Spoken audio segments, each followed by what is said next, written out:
That was terrible. That was crap. That was garbage. This place sucks. Overreaction Monday. on a Tuesday. Very good. Let's not forget the on a Tuesday part, because guess what? It's Tuesday. Chris? Overreaction. I had so many takes this week. We're just It's spilling spillover. It's spilling over.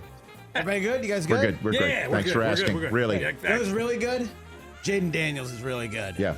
He should have been the first pick in the draft this year. All right. You're going there, huh? We had guys tell us, Louis Riddick, Dan Orlovsky, they're like, I'd take Jayden Daniels. Everyone's like, but it's been Caleb Williams for 3 years. Right. Nah.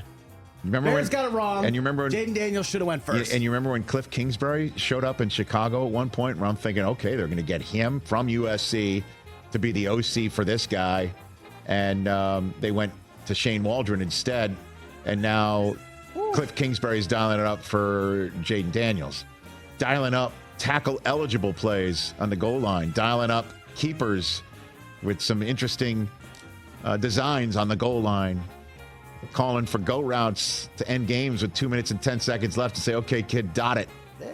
Oh, my word. You feel me? I still think this is an overreaction. We're still too soon, but I definitely think the first guy in the draft to make everybody feel that the team that drafted him hit the quarterback jackpot that everybody's hoping for. Everybody's hoping for in the NFL. Everybody's hoping that the quarterback they draft in the top of the draft. You're hoping you hit the Drake May jackpot, right? Fingers crossed. You know, the way that Kansas City hit the Mahomes jackpot and the Bills hit the Josh Allen jackpot. So I can't push back on that, but to say right now that this should have happened. Plus, maybe he wound up in the right spot. Nature versus nurture. Just look at Bryce Young and C.J. Stroud, right? I'd say second year in a row, number 2's look great. What and more than number one. More than number 1. So Caleb Williams being benched in week 3 next year is going to be amazing. Wow. Unexpected, it would be. What else? You mentioned Josh Allen. I think it's pretty obvious. Josh Allen is the MVP after 3 weeks, and the Bills are the best team in the NFL. I can't push back on that. I can't say that what we haven't seen is anything but special and unexpected, that they are better.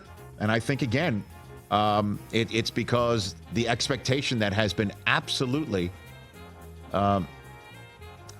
hanging over the team, and I only use that word is because they have not met them, or Mahomes makes sure they don't meet them, seems to have weighed them down. And so far, so good. Can't push back that Josh Allen's not most valuable and that the Bills have looked the best of anybody through 3 weeks. And I'm sure Minnesota fans and Seattle fans are feeling disrespected or whatever, but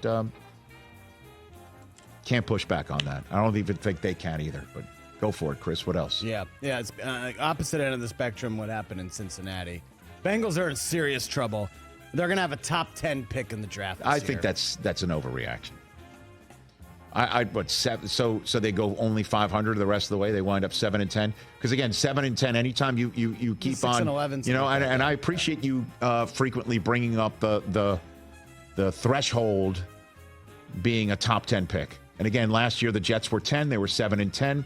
They had a top 10 pick. Yeah. You're saying Joe Burrow and the Bengals only play 500 football the rest of the way? I don't see much that. room for they look terrible. Well, defensively, Burrow on occasion has the offense has stalled in the red zone.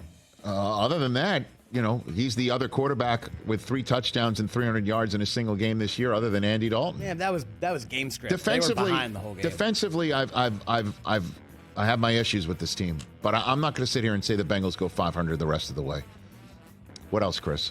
All right, yesterday on the podcast, Rich, get that podcast wherever you get your podcast right now. Thank you. I told you that Will Levis was the next young quarterback on Bench Watch. Yes. Yeah, well, we're actually officially on Joe Flacco watch in Indianapolis.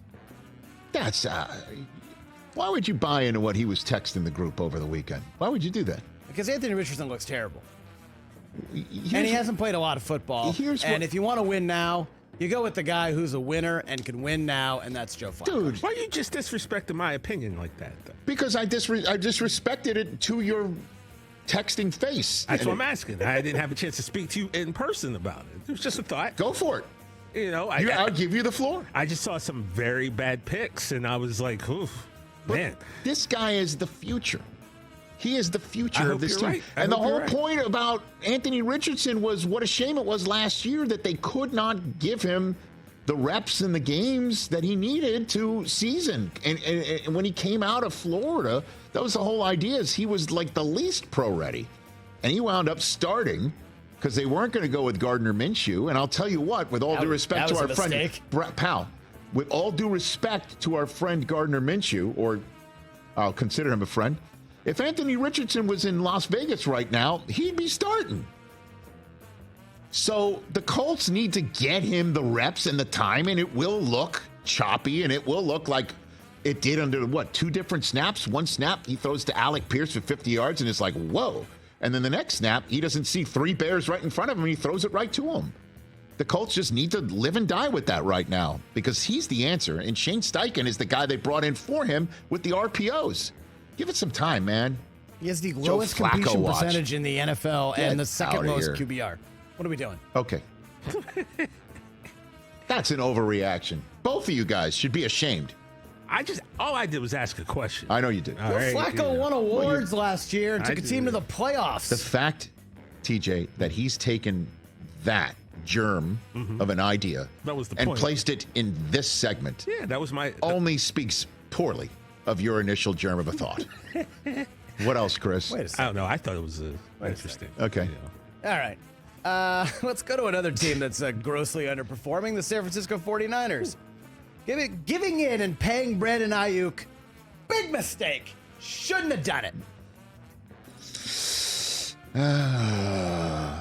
I'm just going to go out and say he looks like a guy who didn't play a single rep between the Super Bowl and Week 1. Pretty much. Or they should have taken all. You know what they should do is go back and take all the money that they have accrued for him. Say we're taking backsies and we're giving it all to Jawad Jennings, a guy that actually earned it and deserves it. I got it. I'll push back on this right now. And then make sure Christian McCaffrey it's 3 games. Clears customs and gets back from Germany in one piece. Oh my God, you're not kidding. I know whatever Dr. Sprockets can figure out with his calf and his Achilles, man. Over there? I mean, that one, I mean, it's kind of crazy. Went from McCaffrey saying the Friday before the season, I'm good. Like, I'm fine. And then he's a deactivation. Like Monday night, 90 minutes before the game. Right. And then he goes on IR. And now, a week before the IR is up, he's in Germany looking at this thing. And you're focused on Brandon Aiyuk, backing up a Brinks truck on the York family. Dumb. Improperly, and I say that's still an overreaction. It's 3 games, pal. They should have just traded him to Pittsburgh. What else? You got one more? Oh, I got a couple more. You know who's been awesome? Top 5 wide receiver in the league, Rashee Rice. Yeah, this dude is a superstar. He's supplanted CeeDee Lamb in that top 5 right now. Oh, Lamb out, Rice in. I am. You know what I'm doing? I'm using the chart. Because I'm effing around with TJ. Well, you about to find out. You about to find out. Right now, you got to say that. He's phenomenal.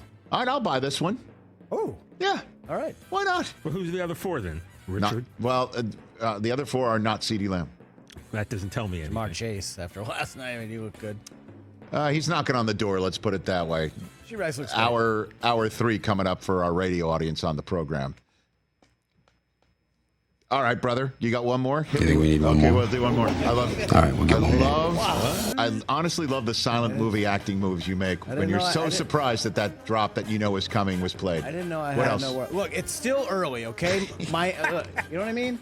Miami is circling the drain, and they're going to get Mike McDaniel fired. However, they should call the Steelers about Russell Wilson.